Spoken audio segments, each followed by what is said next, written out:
મિત્રો, આજના વિડીયોમાં આપણે વાત કરવાના છીએ કે ગેસ અને એસિડિટીમાં શું ફરક છે. લોકો ગેસ અને એસિડિટીને એક જ સમજતા હોય છે, પણ આ તેમની ભૂલ છે. મિત્રો, ઘણા લોકો વારંવાર પેટની સમસ્યાથી પરેશાન રહે છે.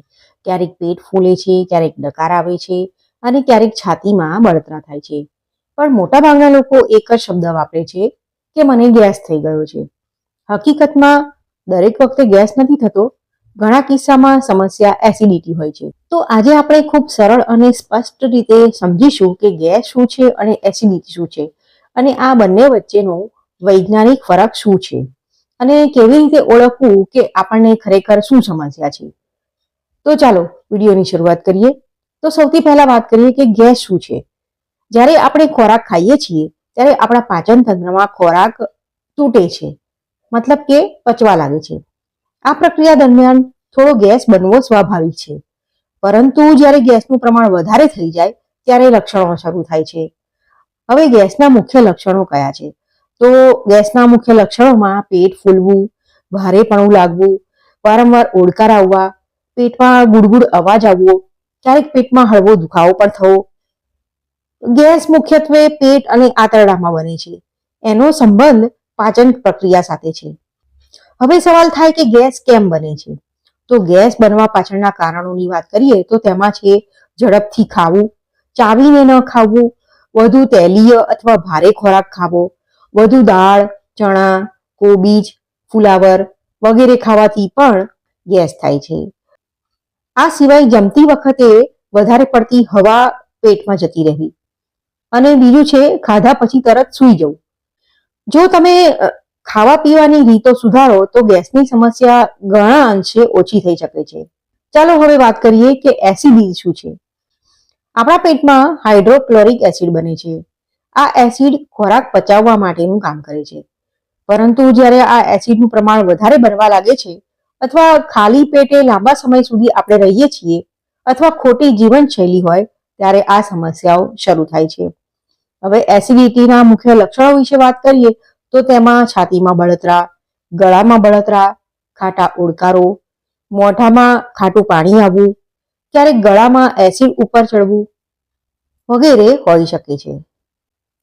હવે એસિડિટીનો સંબંધ પેટના એસિડ અને ખોરાકની નળી વચ્ચે છે. ચાલો હવે આપણે આગળ વાત કરીએ કે ગેસ અને એસિડિટીમાં મુખ્ય ફરક શું છે. તો હવે ધ્યાનથી સાંભળજો. ગેસ અને એસિડિટી વચ્ચેનો તફાવત હું સરળ ભાષામાં તમને સમજાવું તો ગેસ એ પેટની અંદર બનેલી હવાની સમસ્યા છે, અને એસિડિટી એ પેટમાં વધારાના એસિડની સમસ્યા છે. હવે બંનેના કારણોમાં શું તફાવત છે તેના વિશે વાત કરીએ.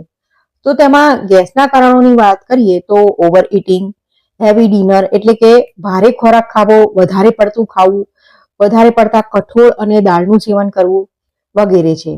આ સિવાય જીવનશૈલી પણ ગેસ માટે જવાબદાર છે. હવે વાત કરીએ એસિડિટીના કારણો વિશે. તો એસિડિટીના કારણોમાં ખાલી પેટે ચા પીવી, મસાલેદાર ખોરાકો ખાવા, અનિયમિત સમયે જમવું, તણાવ લેવો, રાત્રે મોડું જમવું વગેરે હોઈ શકે છે. ઘણા લોકો આ બંને ભૂલો એકસાથે કરે છે, એટલે તેમને લાગે છે કે સમસ્યા એક જ છે. તો હવે વાત કરીએ કે ગેસ અને એસિડિટીને કેવી રીતે ઓળખવા. તો આપણે જાતે જ આપણા શરીરના સંકેતો જાણીને ગેસ અને એસિડિટીને ઓળખી શકીએ છીએ. તો જાતે તપાસ કરવા માટે જો તમારું પેટ ફૂલે છે અને ઓડકાર આવે છે તો શક્યતા છે કે ગેસ થયો છે, અને જો છાતીમાં આગ લાગી હોય એવી લાગણી થતી હોય તો એસિડિટી થઈ છે.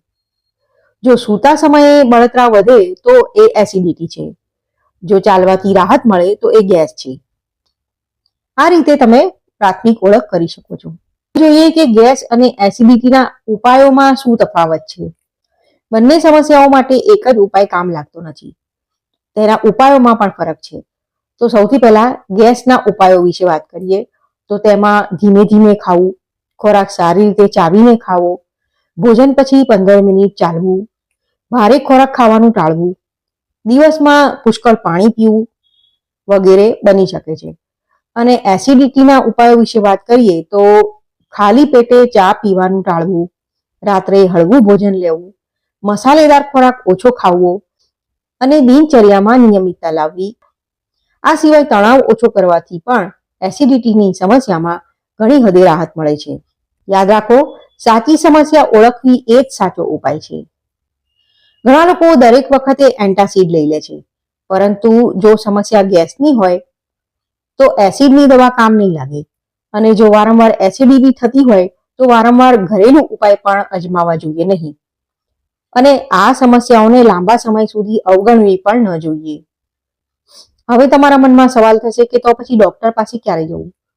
તો તેના માટે સતત 2-3 અઠવાડિયા સુધી બળતરા, વજન ઓછું થવું, ખોરાક ગળવામાં મુશ્કેલી થવી, તીવ્ર દુખાવો થવો, આ સ્થિતિમાં તાત્કાલિક ડોક્ટર પાસે તપાસ કરાવવાની જરૂર છે. તો ચાલો હવે ટૂંકમાં ફરીથી સમજીએ.